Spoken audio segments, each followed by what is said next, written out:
The rain hammered against the hospital windows like 1,000 tiny fists, each drop a reminder of the tears Maya had learned to hold back. At just 9 years old, she had mastered the art of smiling through pain, the kind that had nothing to do with the accident that took her ability to walk and everything to do with watching her mother work 3 jobs just to keep them alive. Sarah Chen hadn't slept properly in 2 years.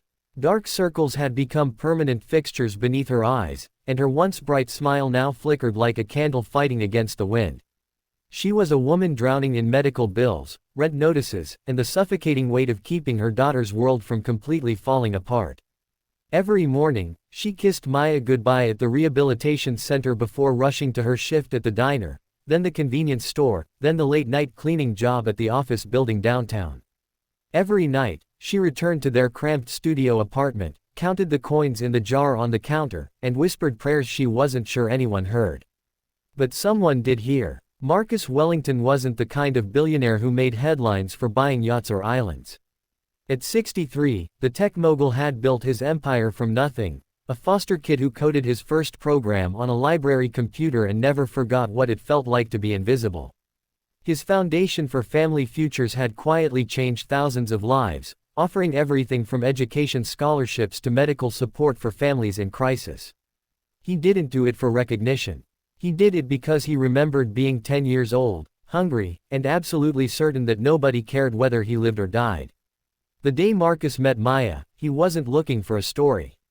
He was touring the children's rehabilitation wing of St.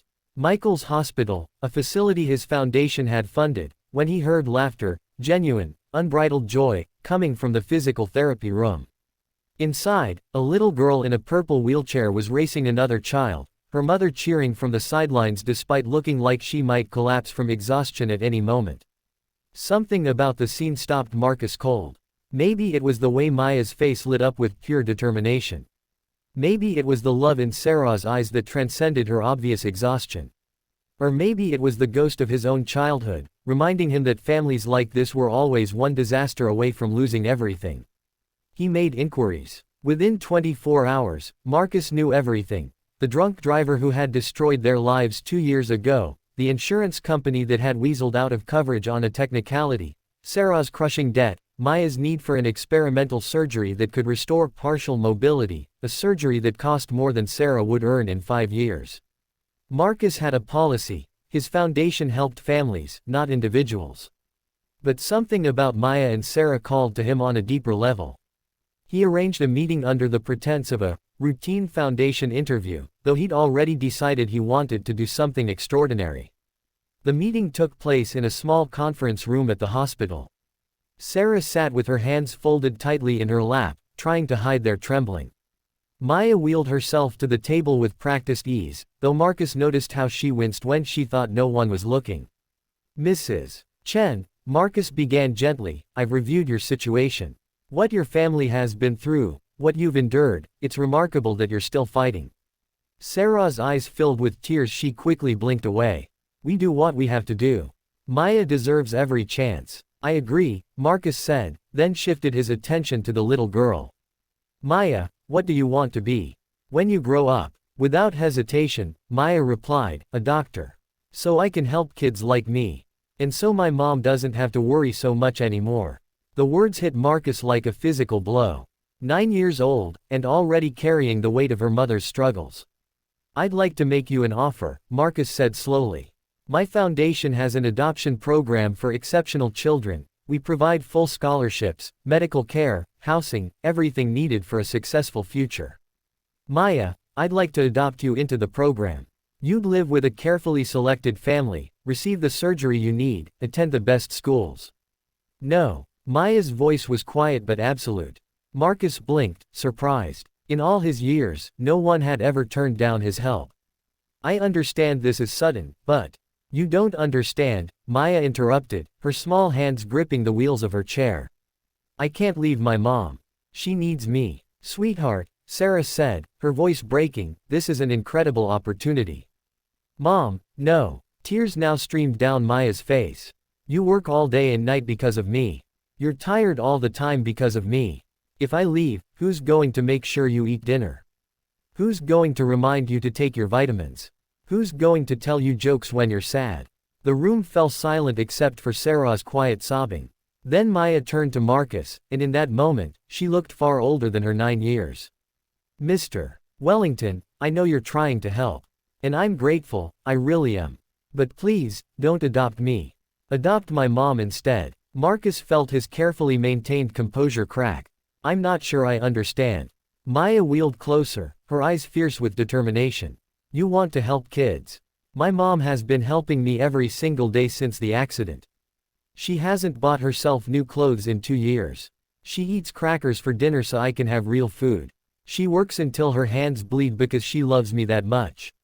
If you adopt her, give her a job at your company, help her so she doesn't have to kill herself working, then you're helping both of us. Because I can't be happy if she's suffering. I won't be. The silence that followed was deafening.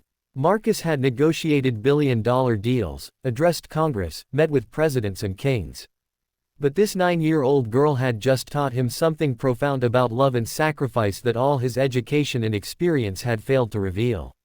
He looked at Sarah, who was staring at her daughter with a mixture of pride, heartbreak, and overwhelming love.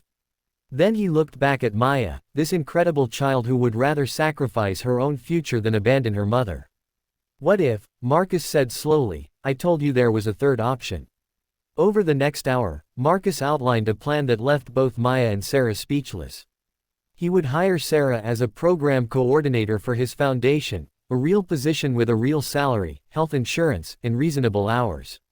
He would cover Maya's surgery and ongoing medical expenses.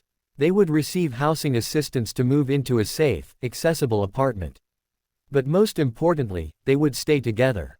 Families shouldn't have to choose, Marcus said, his voice thick with emotion. I learned that too late in my own life. I can't fix my past, but maybe I can help build your future. Sarah couldn't speak. She simply reached for her daughter's hand and held on like she'd never let go. 6 months later, Marcus attended Maya's first post-surgery physical therapy session. She took 3 shaky steps with her walker before her legs gave out, but the triumph in her eyes could have lit up the entire city.